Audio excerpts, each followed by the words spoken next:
All in readiness. Jeff Sale finished 5th in the first round. He's got to make good this time. Best starter though is 31 David Moore. He blasts away with again Matt Cooley blasting through from the second row on bike number 8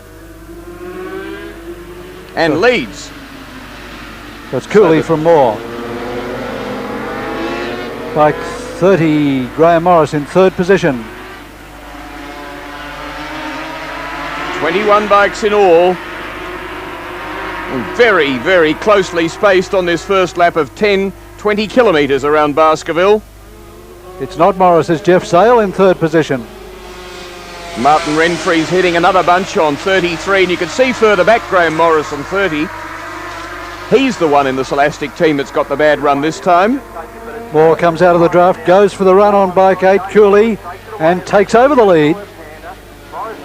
And you could truthfully say that 10 bikes are spread probably over about 1.2 seconds. Sale now throws out his challenge up the main straight and takes over 2nd position.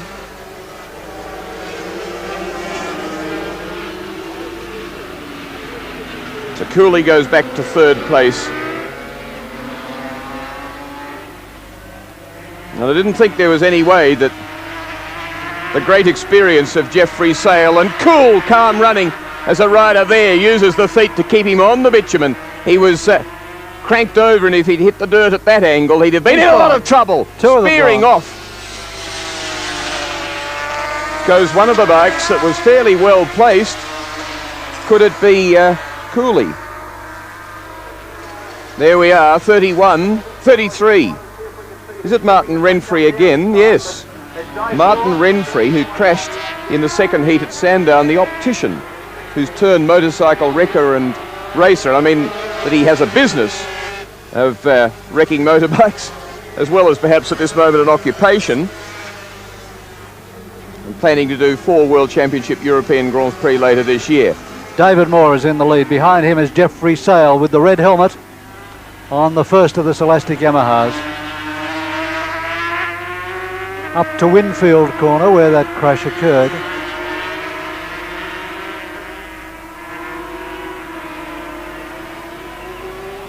And then down the ski slope of a drop onto the back straight, 1/2 kilometre long.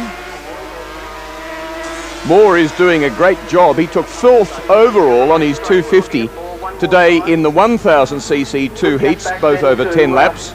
And you see here that Cooley still well placed on 8. And holds out Graham Morris in 4th position as we watch the battle for the lead between David Moore and Jeffrey Sale. 27 follows them, David Horton.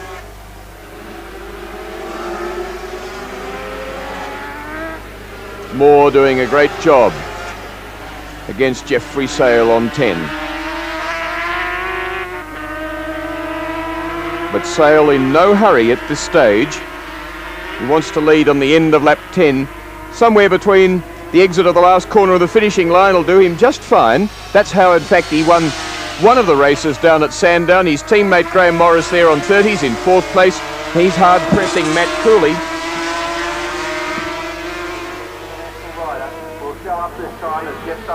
And lots of wrist as they come down about 3 gears to 2nd to start in this tight sweeper that brings them back onto the main straight.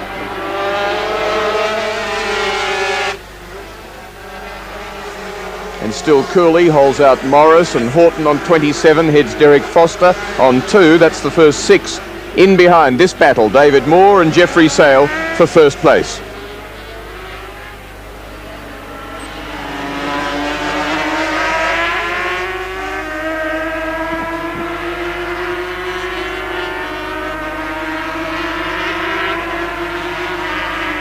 David Moore, Ride District Club in Sydney, doing a great job against Jeff Sale. He's a member of Hartwell Club, although I'm not sure that he hasn't been in Ride Club or whether he's not still there, according to the program in Hartwell. And then Matt Cooley, Graham Morris, a bit of a gap on Morris, who in fact is dropping back. Yes, Horton 27's got up with him. So Morris, with the mechanical problem that he was worried about, perhaps is seeing it come true. And Derek Foster hangs just a little way behind that battle on bike 2. Foster from South Australia. Still Jeffrey Sale at the moment without the goods to claim first place. David Moore doing a very good job. They're lapping in the middle 57s, about 57.4 fairly consistently. And maintaining just enough of a lead that he keeps Sale out of the slipstream down the back straight. Sale a bit closer this time. This circuit has hosted 2 previous rounds of the Australian Road Race Championship, and it's been in the 250 class that there's been most of an upset. And Neil Cubitt came here one year, blasted the field, but didn't go on with it in the remainder of the Australian Championships. Now they come round and they complete lap 6.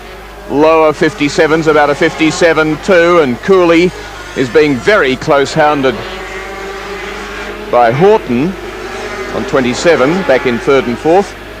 Now Moore goes just a bit wide in the S's, and Sale seizes that advantage to close the gap just a little bit more as they come up to the back straight.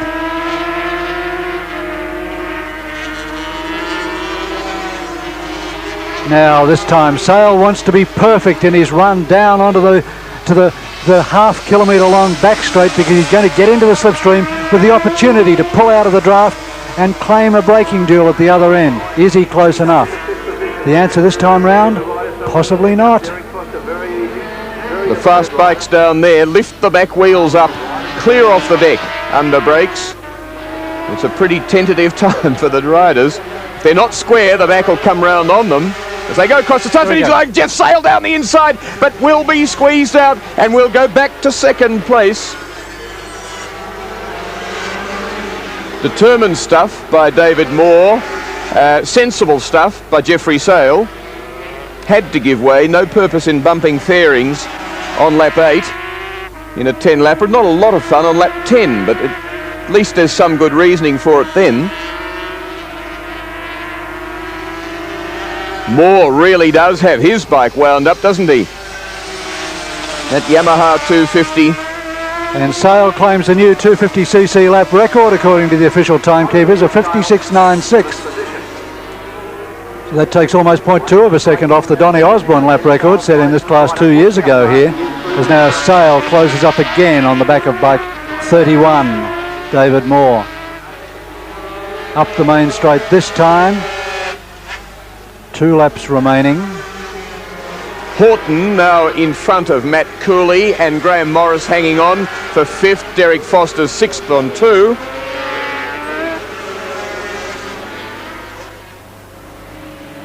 Tremendous battle for the lead that is in no way, I think you'll find, resolved.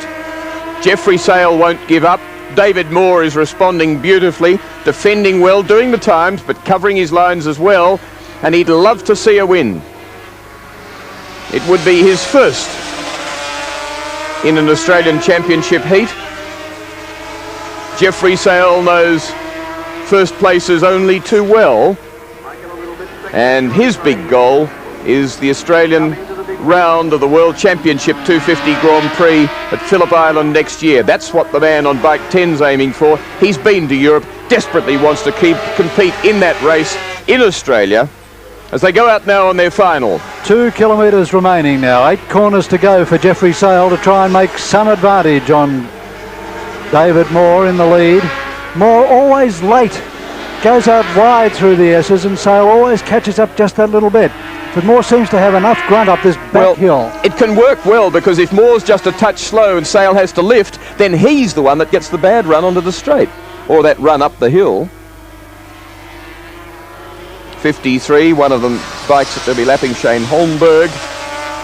Lapped riders could be significant here as Sale comes out of their draft and gets into the draft, allowed by David Moore, but he's not close enough unless it's a desperate underbrakes, which Sale can't pull off. Could try and position himself for a drag to the line, but he's lost too much ground, and so I think David Moore will do the job. But Jeffrey Sale won't give up either as he cracks at him, and they go across the line just one bike length apart. But it's victory for David Moore on the yellow machine, number 31, both of them Yamahas, from Jeffrey Sale, the Grand Prix veteran. Second, the man though leading the championship as they came into this round, and into third place is David Horton on bike 27 from Matt Cooley on bike 8 with about half a second between them.